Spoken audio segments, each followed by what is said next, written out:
Bonjour, bienvenue, merci de nous retrouver sur France 3 pour cette édition, ici 12-13. À la une de l'actualité en Alsace, terrain inondable ou pas? Plusieurs communes du Sungo se retrouvent le bec dans l'eau après la modification des zones inondables par les services de l'État. Depuis, c'est le flou, impossible de savoir si les parcelles sont constructibles, ce qui paralyse les projets et les ventes, vous le verrez.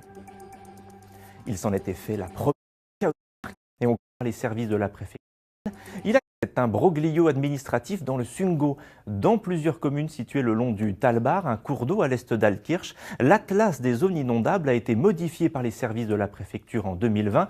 De nombreux terrains ont ainsi été classés inondables. Les maires et les riverains s'interrogent désormais sur les raisons de telles modifications et les conséquences concrètes sur les permis de construire et les ventes immobilières. Stéphane Gaudry, Vincent Lemiel.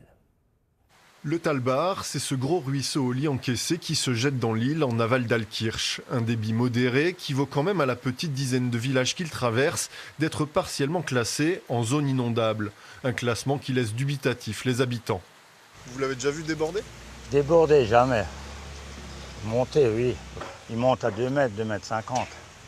Donc largement en dessous du pont. Il est largement en dessous, je crois qu'il y a encore plus d'1 mètre. Après, il y a le tablier.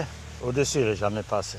Mais même si le Talbar n'a jamais quitté son lit, il menace aujourd'hui de nombreuses habitations.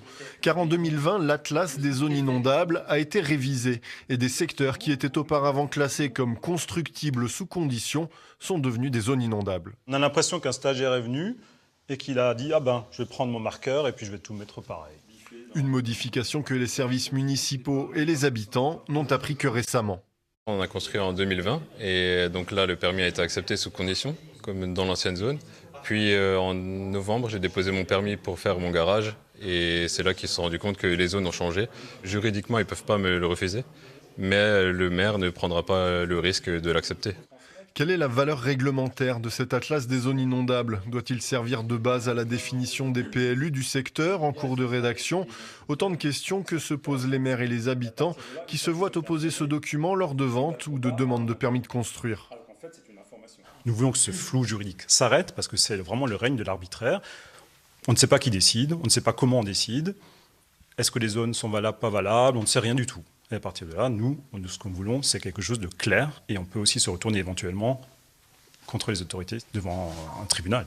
Une inquiétude légitime car la valeur des terrains et des maisons concernées pourrait s'effondrer si le classement en zone inondable est confirmé. Plusieurs dizaines de propriétaires sont concernés. Et à noter justement que cet après-midi, le sous-préfet d'Altkirch recevra les maires des communes concernées.